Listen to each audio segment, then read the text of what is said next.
వేమన అందరికీ తెలిసిన పద్యం ఒకటి రాశాడు, ఉప్పు కప్పు రంబు ఒక్క పోలిక రెండు. ఈ పద్యం కూడా రాకపోతే ఆధార్ కార్డు క్యాన్సిల్ చేసి ఊళ్ళో నీకు తరిమేస్తే తప్ప ఊరు బాగుపడదు.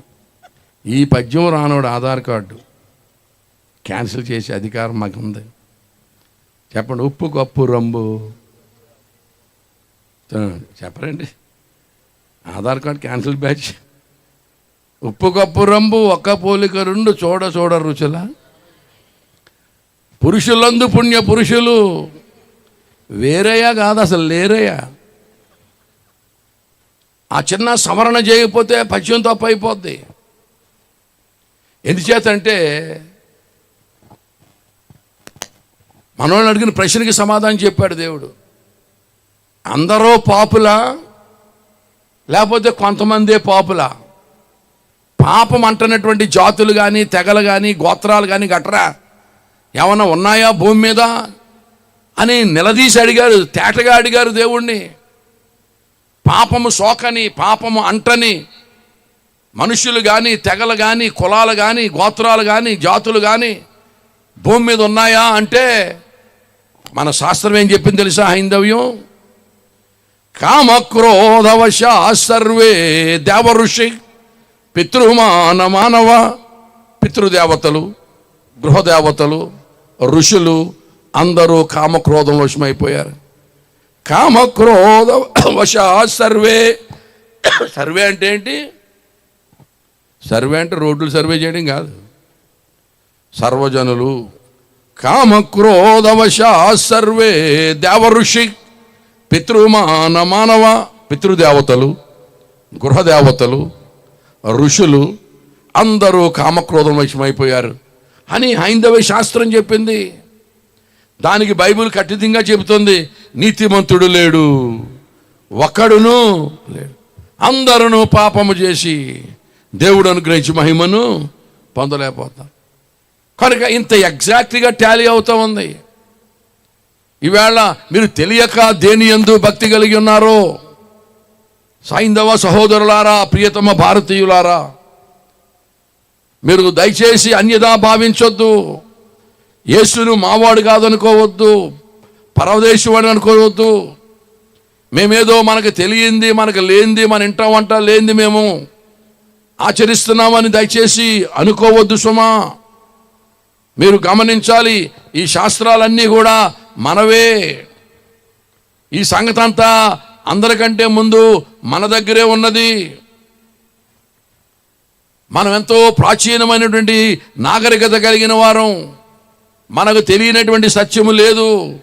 మన భారతీయ ఋషులు చాలా కఠోర తపస్సులు చేసి ఈ మహాసత్యాలను మనకు అందించారు. అయితే కాలము గడిచే కొలది మనం వాటిని శ్రద్ధగా పాటించడం మర్చిపోయాం. ఇవన్నీ వాళ్ళ నుంచి వచ్చినవే, మన దగ్గర నుంచి వచ్చినవే. నీతిమంతుడు లేడు, ఒక్కడను లేడు. దాని తర్వాత అడిగారు, మరి అందరూ కామక్రోధం వశమైపోతే, అందరూ పాపులు అయిపోతే దానికి విరుగుడేంటి దేవా? మరి పాపులు పరిశుద్ధులు అవడం ఎలాగా? ఈ పాపానికి విరుగుడేమిటి అంటే దేవుడే బయలుపరిచిన మహాసత్యం మన ప్రియులకు. సర్వపాప పరిహారో రక్త ప్రోక్షణం అవశ్యం తద్ రక్తం పరమాత్మేన పుణ్యదాన బలియాగం. ఇదన్నా తెలియాలి. పాపం పోవాలంటే ఖచ్చితంగా రక్తము చిందించబడాలి అని రక్త ప్రోక్షణ సిద్ధాంతం మీద భారతదేశానికి పునాది వేయబడింది. రక్త ప్రోక్షణ సిద్ధాంతం మీద పునాది వేయబడింది. వేళ రక్తం అక్కర్లేదనేటువంటి స్థితికి మనం రావడం జరిగింది. రక్తం అక్కర్లేకుండానే, రక్తాన్ని కోరుకోకుండానే పాపక్షమాపణ పొందవచ్చు అనేటువంటి పరిస్థితికి మనం దిగజారడం జరిగింది. కానీ భారతదేశం పునాది అది కాదు, ఖచ్చితంగా రక్తం చిందించబడాలి. ఇంకో శ్లోకం కూడా చెప్పారు, నపుణ్యం దాన ధర్మశ్చ నకర్మశ్చ పుణ్యం భవేత్ నపుణ్యో ప్రాణధనర్ష జగత్పుణ్యం నాస్తి నాస్తి అని చెప్పారు. నపుణ్యం దాన ధర్మశ్చ అంటే దాన ధర్మముల వల్ల పుణ్యము కలుగదు.